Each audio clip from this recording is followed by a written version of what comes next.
पूजा के सामान लैनी डलिया में भर के, कोनो चीज मिस नहीं खे हमारा नजर से।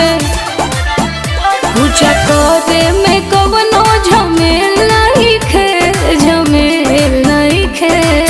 ओहो त कैसे भूल गइलू ए भौजी, देखो दियारी में तेल नहीं खे।